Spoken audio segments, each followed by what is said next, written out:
Assalamualaikum warahmatullahi wabarakatuh. Selamat datang kembali di Rio Hotspot Channel. Pelatih timnas Indonesia Sintayong sudah tiba di Indonesia dan sudah mengkonfirmasi soal AFF. Jadi menurut Sintayong, dirinya tetap tak akan pakai pemain senior di AFF. Sebab AFF bukanlah agenda FIFA dan bukan ajang resmi, atau istilahnya cuma ajang tarkam semata. Nah, berikut pernyataan dari Sintayong. 실로 잘 아시다시피 MHC 기간이 아니고 또 FIFA에서 공식적인 인정을 해주는 대회가 아니라서 아마 해외파는 서쪽이 거의 힘들지 않을까.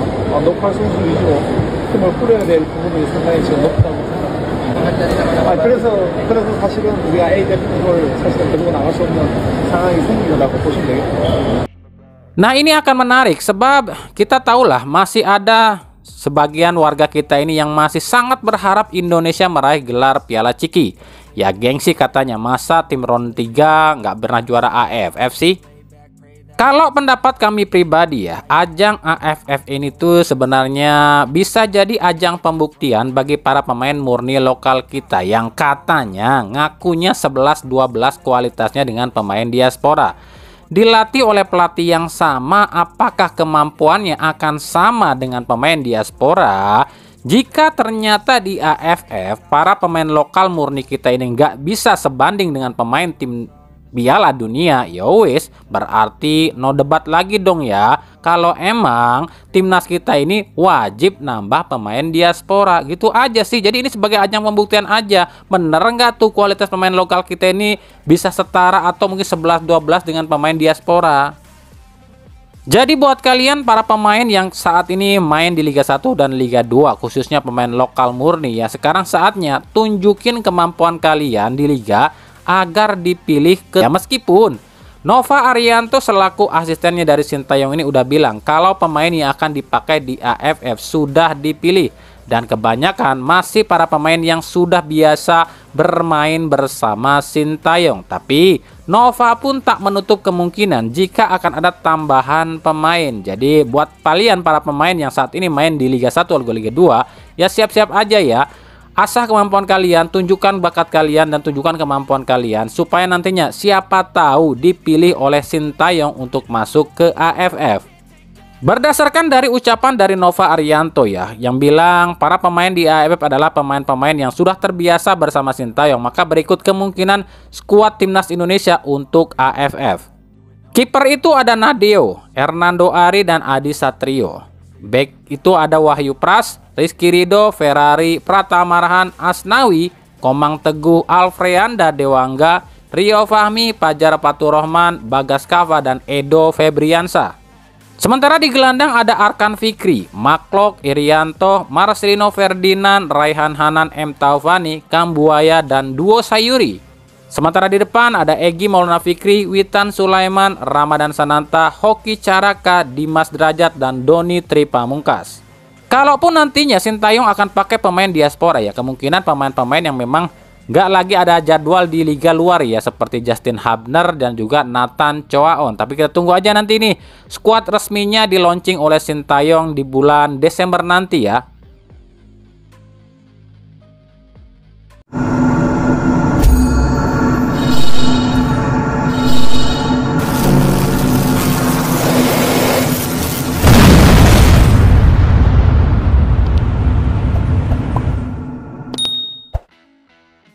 Masih dari AFF, pelatih anyar Vietnam Kim Sang-sik asal Korea ya, dikabarkan akan ke Indonesia untuk memantau seperti apa persiapan Sintayong dan anak asuhnya untuk menjalani AFF.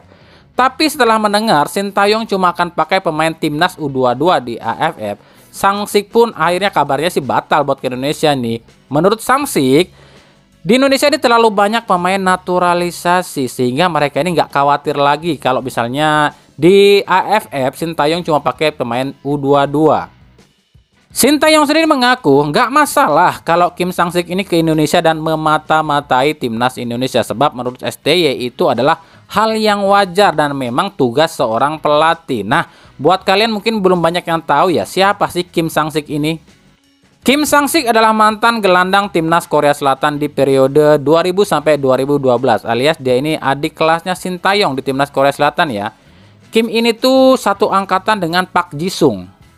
Uniknya, meskipun saat ini Kim ini belum pernah sekalipun lo ya bersama dengan Shin Tae-yong baik di klub maupun juga di timnas ataupun bertemu sebagai pelatih, tapi dua orang ini ternyata pernah membela satu klub yang sama di Korea, yakni Seongnam Inhwa. Bedanya kalau Shin Tae-yong itu sampai 2004, sementara Kim itu 2008. Nah, menarik kita tunggu ya.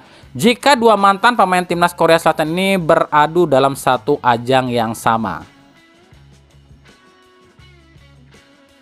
Sementara di timnas senior, El Nyengir alias Mils Hilger ini mengalami cedera nih di klubnya FC20 saat melawan Willem II di Liga Belanda nih. Hilgers ini cedera hamstring di menit ke-37. Hilgers harus ditarik lantaran ya cederanya kabarnya cukup parah. Ini tentunya kabar yang kurang baik buat timnas Indonesia sebab round 3 lawan Jepang ini tinggal beberapa hari lagi ya, meskipun di posisi Hilgers ini cukup aman ya. Adanya Jordi Amat, Justin Hubner, Jay Ijes, Rizky Ridho dan lain-lain. Tapi ya kita doakan saja semoga El Nyengir ini segera pulih ya. Lalu yang nanya soal Asnawi, kami pun nggak tahu ya alasan Shin Tae-yong ini nggak memanggil Asnawi, apakah cedera atau enggak. Tapi kalau cedera, beberapa hari kemarin ya kalau nggak salah itu di Liga Thailand, Asnawi ini tetap tampil loh di Pot FC lawan Bangkok FC. Kalau kita flashback ke belakang ya, ketika lawan Cina kemarin tuh ya, Asnawi ini memang sosok sentral yang jadi hujatan netizen Indonesia. Dan sialnya Asnawi justru menanggapi ocehan dari netizen Indonesia. Padahal ini tuh udah diperingatkan loh ya sama Shin Tae-yong. Jadi di timnas Indonesia itu, di eranya Shin Tae-yong, pemain timnas itu dilarang terpancing oleh ucapan netizen di sosmed. Ini udah banyak banget yang kena sanksi dari Shin Tae-yong loh ya. Ada Justin Hubner nih yang sampai diparkirkan beberapa laga tuh dengan alasan cedera. Padahal memang lagi kena sanksi kan dari si Shin Tae-yong. Lalu Jordi Amat beberapa laga pun gak dibawa, alasannya cedera. Padahal masih kena sanksi juga. Dan juga yang terparah adalah Elkan Bagot yang sampai sekarang nggak dipanggil lagi oleh Shin Tae-yong. Yang mungkin salah satunya karena seperti itu kali ya. Nah, kenapa Shin Tae-yong ini melarang banget nih para pemain timnas ini menanggapi komentar-komentar negatif dari netizen? Karena ini akan memecahkan fokus dan konsentrasi si pemain yang akhirnya berujung mentalnya jadi terganggu. Sebab kalau dibilang hujatan, ya Shin Tae-yong paling banyak mendapat hujatan. Tapi Shin Tae-yong mah tetap kalem aja tuh. Tapi ya kronologi sebenarnya kami pun nggak tahu ya kenapa Asnawi ini nggak dipanggil oleh Shin Tae-yong. Apakah memang Asnawi ini dipersiapkan untuk timnas AFF atau apa nih ya? Kita lihat nanti aja.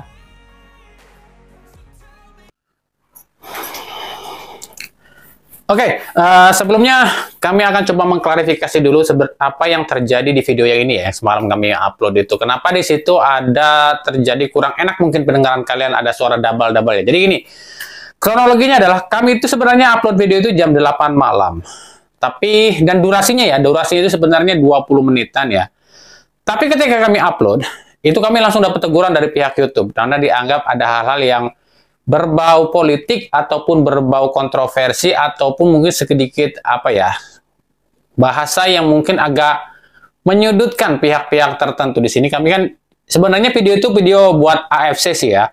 Jadi mungkin ada sedikit yang dianggap oleh pihak YouTube kami ini menyebarkan kebencian ataupun apa terhadap pihak AFC ya. Memang sejak kejadian yang panas Indonesia lawan Bahrain dengan membawa nama AFC ini seolah sepertinya membuat pihak YouTube ini memproteksi ya apapun yang hendak menyerang pada pihak AFC, termasuk kata-kata kasar, hujatan dan lain-lain itu seolah-olah diproteksi banget atau dilindungi banget sama pihak dari pihak YouTube-nya ya. Makanya ketika kami dapat teguran seperti itu, langsung kami coba mengkoreksi ataupun membetulkan video tersebut dengan memotong atau memangkas video tersebut. Tapi tetap saja hasilnya seperti itu, kami pun dapat teguran lagi. Akhirnya kami mengurungkan lagi untuk mengupload video itu dan mengupload video benar.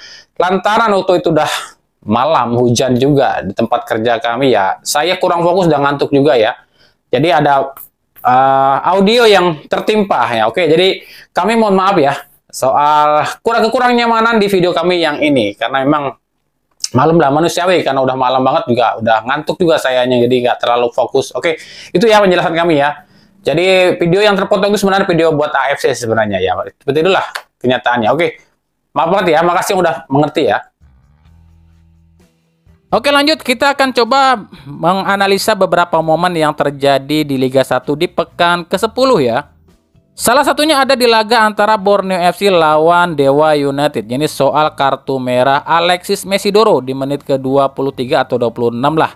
Ini kan jadi perdebatan nih di netizen nih. Ada yang bilang layak nggak sih tuh si Mesidoro di kartu merah? Ada yang bilang layak, ada yang enggak. Ya itu sih balik lagi ya ke pendapat masing-masing. Apapun ya, boleh saja siapapun berpendapat masing-masing ya. Mau itu setuju kartu merah, nggak setuju kartu merah pun ya itu bebas-bebas aja. Itu pendapat kalian masing-masing. Kalau kami itu akan coba berpendapat sesuai dengan rules of the game FIFA. Itu kalau kita masuk ke rules of the game FIFA itu adanya di pasal 12 soal pelanggaran ya.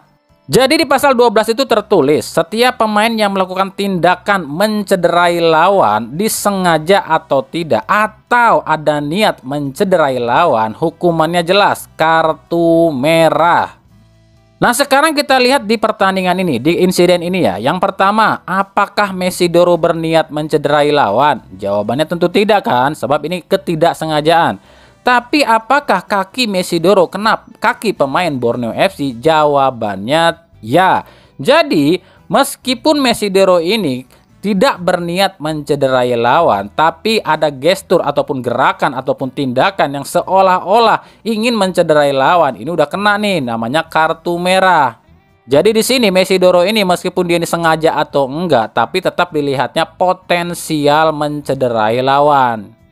Yang kedua kita lihat dari sisi pemain Borneo FC-nya, Rivaldo Pakpahan. Apakah dia ini berniat mencederai lawan? Ya mungkin nggak ada di pikirannya buat mencederai lawan. Tapi dalam aturan FIFA, jika seorang pemain melakukan sliding tackle dengan menggunakan dua kaki, itu sangat dilarang dalam aturan FIFA. Dan hukumannya pun tanpa ampun, langsung kartu merah. Jadi pendapat kami ya, kalau sesuai dengan aturan FIFA harusnya dua-duanya kena kartu merah. Mesidoro meskipun nggak sengaja tapi kan udah menyebabkan pemain cedera, ini kartu merah. Lalu Pakpahan pun meskipun jadi korban tapi awalnya dia duluan yang mensliding dengan dua kaki, ini pun kartu merah. Jadi ya itu jawabannya ya. Ya ini tuh berdasarkan peraturan dari FIFA loh ya. Dan di laga ini pun ada momen di mana Afrianto Nico ini pingsan setelah kena bola dari sepakan Lili Pali sampai nggak sadarkan diri beberapa menit ya. Di sini Lili Pali itu dihujat lantaran dianggap nggak sportif. Kenapa pas si Nico ini pingsan, Lili Pali ini nggak langsung nyamperin si Nico. Padahal dalam tayangan ulang terlihat Lili Pali ini tuh nggak tahu ya. Dia ini terlalu fokus ke pertandingan sampai nggak tahu kalau Nico ini pingsan. Tapi setelah lihat Nico ini pingsan, Lili Pali pun langsung menghampiri Nico. Jadi paham ya.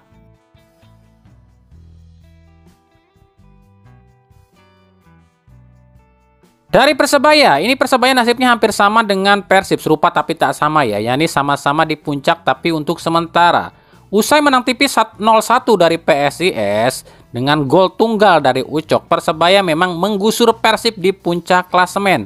Tapi itu untuk sementara. Setelah Borneo FC menang tipis juga 1-0 atas Dewa United, Persebaya pun tergusur ke posisi 2. Bahkan Persebaya sebenarnya terancam nih turun lagi ke posisi 3. Andai saja Bali United menang atas PSBS Biak. Tapi sayangnya lagi Bali United justru tewas 2-0 oleh PSBS Biak.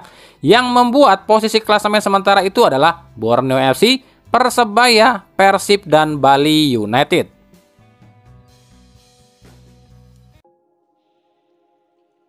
Dari Persib Bandung ada 3 berita nih. Yang pertama, inilah jawaban Boyan Hodak soal rumor dirinya ini diminati oleh Selangor FC.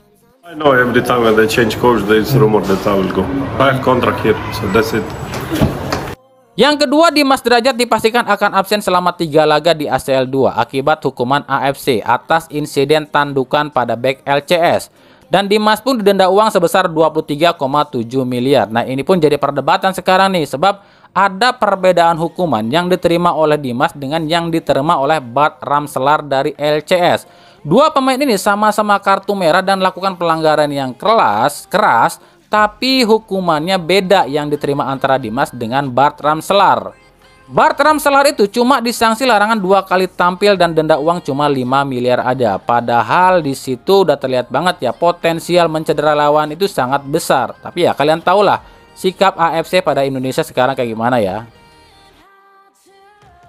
Yang ketiga, Febri Haryadi is back. Bo udah terlihat ikut latihan meskipun masih dalam tahap latihan terpisah ya. Ya semoga saja dengan comebacknya Febri ini sedikit menutupi lubang di sisi sayap Persib sebelah kanan. Sebab sayap kanan ini sejauh ini itu diperankan oleh Beckham Putra. Tersisa Rezaldi Hehanusa yang masih dalam tahap terapi ya.